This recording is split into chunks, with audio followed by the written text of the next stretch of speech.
विनम्र किसान का बेटा था वो दृढ़ता का भंडार। वल्लभ भाई पटेल नाम कहलाता था सरदार। कृषक कार्मिक जनगण से था उसको प्यार अपार। अखिल देश ने उसे रहनुमा किया था स्वीकार। गांधी बापू का शिष्य, सत्य अहिंसा का अवतार, किंतु एक भारत करने को धर लेता हथियार। लौह पुरुष संबोधन था वो लोहे की दीवार। तेज पुंज तुम, शक्ति पीठ तुम, बल का सागर अपरंपार। ऋणी देश का नम्र नमन तुम स्वीकारो सरदार।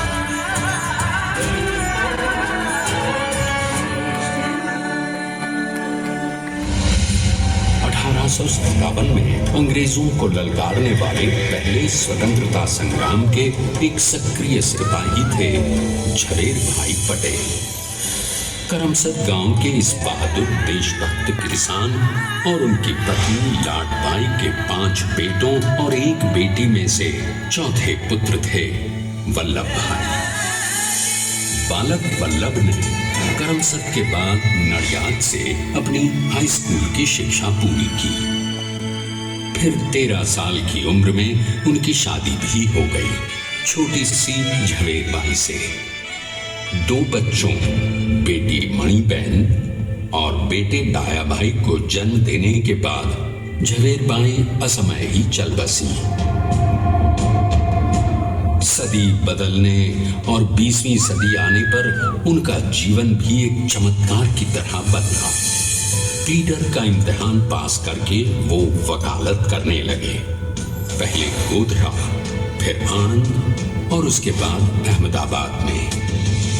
मगर जल्द ही वकालत छोड़कर वो बैरिस्टर बनने की इच्छा से इंग्लैंड चले गए। लंदन में बैरिस्ट्री में अव्वल आने और वजीफा जीतने वाले वो अनोखे भारतीय थे। अब तो अहमदाबाद की वरिष्ठ अदालत में बैरिस्टर पटेल की जिरह और जीतों की धूम मच गई।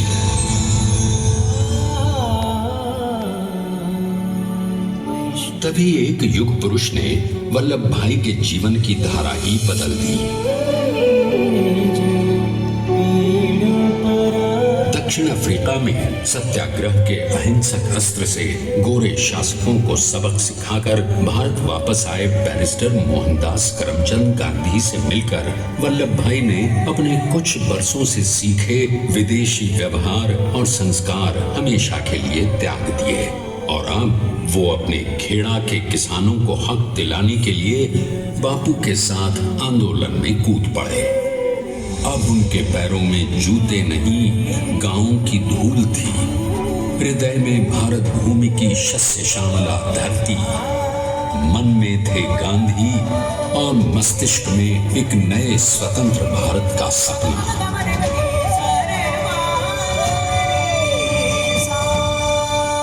तभी बारडोली के मजबूर मजलूम किसानों की यातना का समाचार उनके पास पहुंचा। तुरंत वल्लभ भाई वहां पहुंचे और यूं शुरू हुआ भारत का सबसे बड़ा और सफल किसान आंदोलन बारडोली। वल्लभ भाई ने बारडोली के 87,000 किसानों को ऐसा अटल अडिग अचल मनोबल दिया कि अंग्रेजी सरकार हिल गई और 1 बरस के बाद उनका लगान माफ कर दिया गया। अब तो पूरे देश में लोग वल्लभ भाई के नाम की कस्में खाने लगे। स्वयं महात्मा गांधी ने कहा, अब वल्लभ भाई मेरे शिष्य या साथी नहीं, सारे देश के सरदार हैं और देश को मिल गया एक अनोखा असरदार सरदार।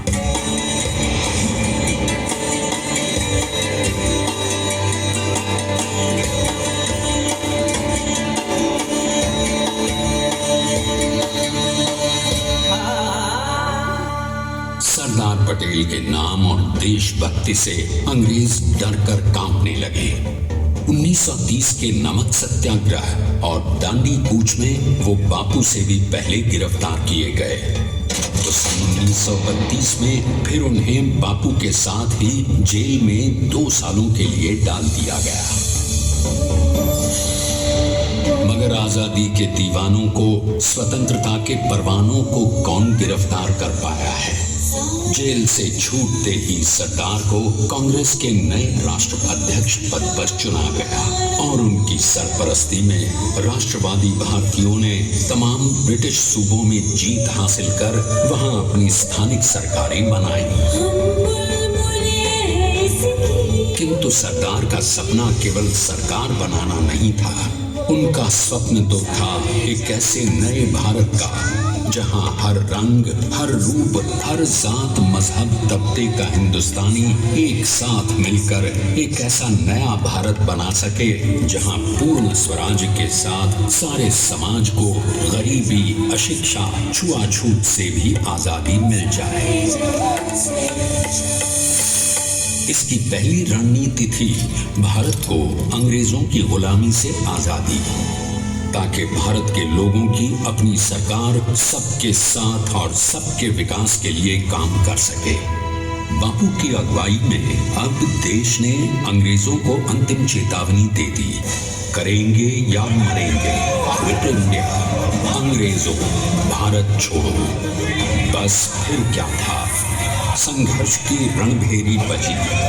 3 सालों के लिए सरदार पटेल को भी सत्याग्रही नेताओं के साथ जेल में ठूंस दिया गया। 2 सालों के बाद अंग्रेजों को बापू के सभी शिष्यों और साथियों को छोड़ना पड़ा।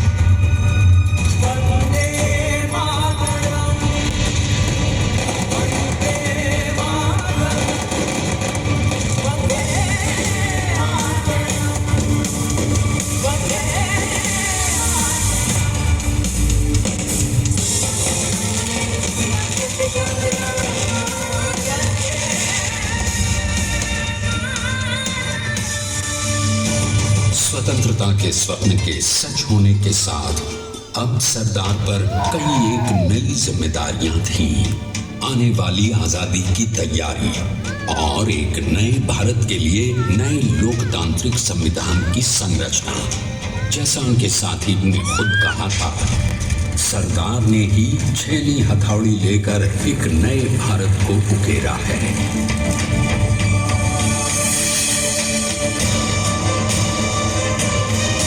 स्वाधीनता तो प्राप्त हुई, लेकिन खंडित भारत में भी उठते विभाजनवादी अंधकार को अभी दूर करना था। जब देश के खंड खंड होने का भय उत्पन्न होने लगा, तो सरदार ने निर्भय होकर खुद अपनी केंद्र सरकार और साथियों को भी चुनौती दे डाली और जम्मू कश्मीर को बचाने के लिए सारे देश का आकाश वायुयानों से भर गया।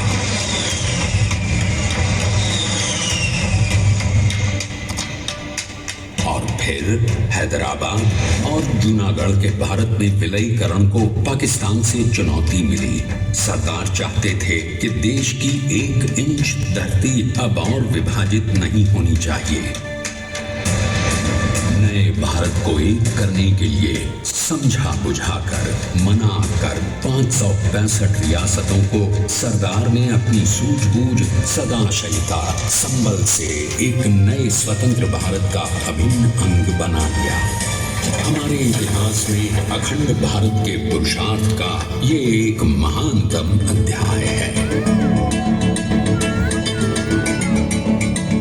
जैसा उन्होंने स्वयं कहा था, हमें नए धागों को पुराने ताने बाने में ऐसे पिरोना है कि एक दूसरे में गुंथ जाए और बेहतरीन बनावट वाला एक नया भारत उभर कर सामने आ सके। अंततः अपने वज्र दृढ़ संकल्प से एक नया विराट विशाल एक भारत श्रेष्ठ भारत बनाकर दिखा ही दिया सरदार ने। संसार के सबसे बड़े प्रजातंत्र के शिल्पी को प्रणाम करने के लिए देश ने बनाया है ये समर्थ स्मारक। स्वाधीन भारत को समर्थ भारत में बदलने वाले सरदार पटेल को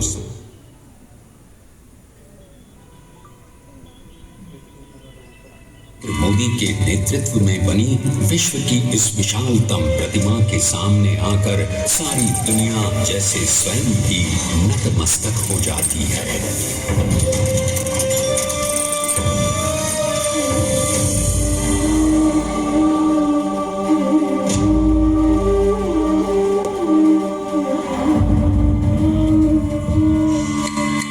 देश को बना गया वो अमित अटल,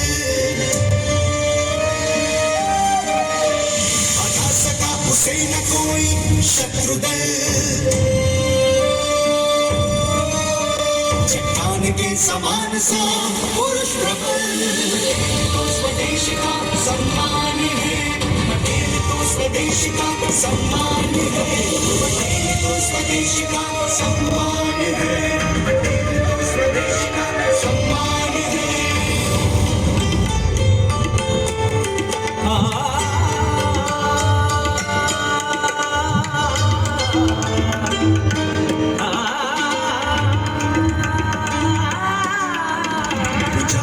आकाश को छुए हुए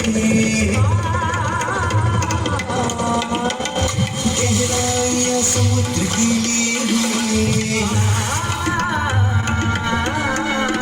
कदम अधिक जमीन पर जमे हुए। पटेल अपनी आन बान शान है। पटेल अपनी आन बान शान है। पटेल स्वदेश का सम्मान।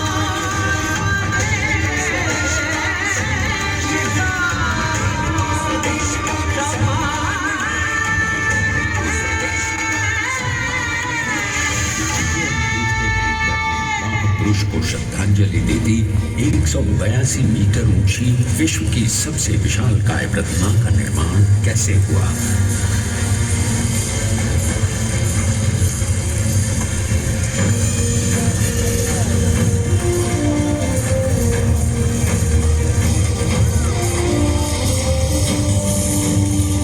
झूमती इस अद्वितीय अभूतपूर्व प्रतिमा को बनाने के लिए सबसे पहले नदी पर 4,500 क्यूबिक मीटर का राफ्ट बना और फिर सीधा 600 फीट का कंक्रीट का कोर बनाया गया।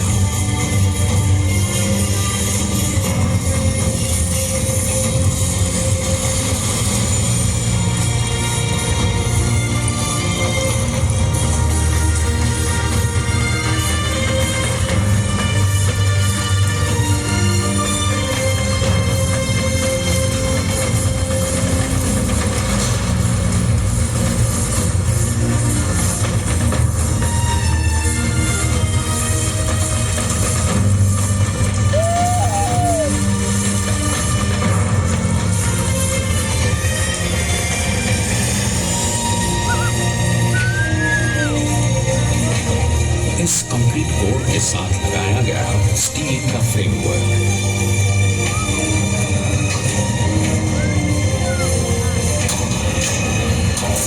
इस फ्रेमिंग पर 6,500 ब्रॉन्ज के पीसेस लगाए गए हैं।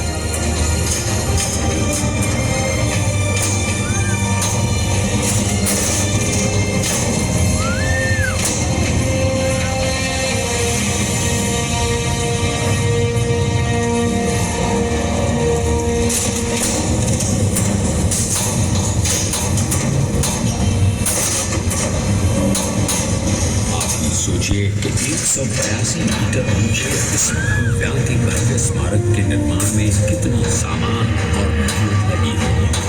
70,000 metric ton cement, 18,500 metric ton reinforcement steel, 6,000 metric ton structural steel और 1,700 मीट्रिक टन ब्रॉन्ज।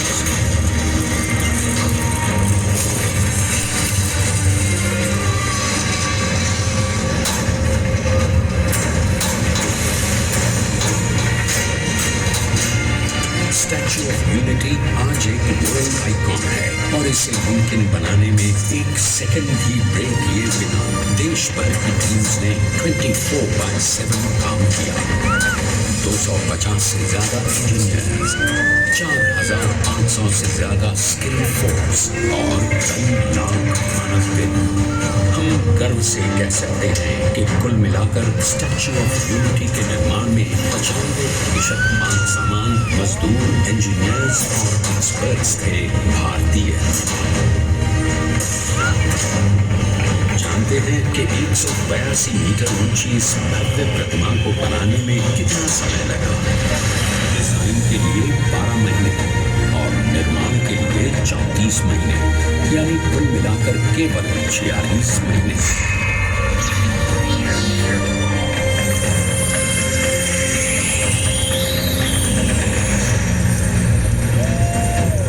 इसी तरह बनी देश के शिल्पकार की एक अनोखी अद्वितीय विशाल प्रतिमा, जो सिर्फ आज ही नहीं बल्कि आने वाले न जाने कितने सालों तक यूं ही चमचमाती रहेगी।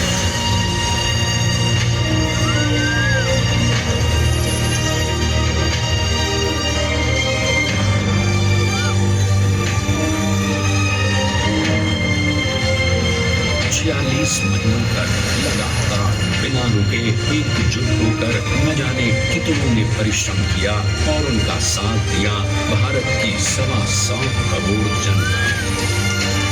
और तभी मुमकिन हो पाया एक ऐतिहासिक निर्माण जो आज कहलाता है भारत की नई पहचान।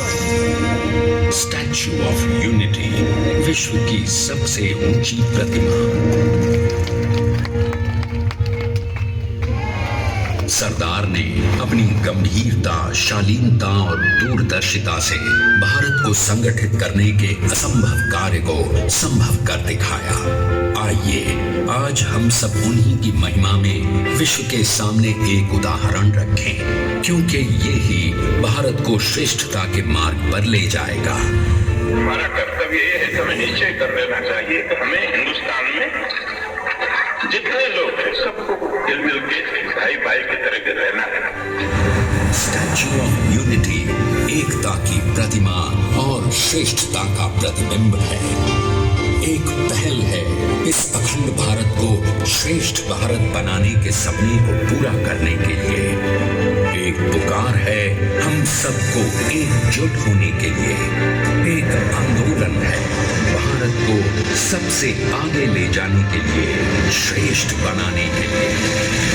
आपके योगदान और विश्वास से ही बनेगा एक भारत श्रेष्ठ भारत।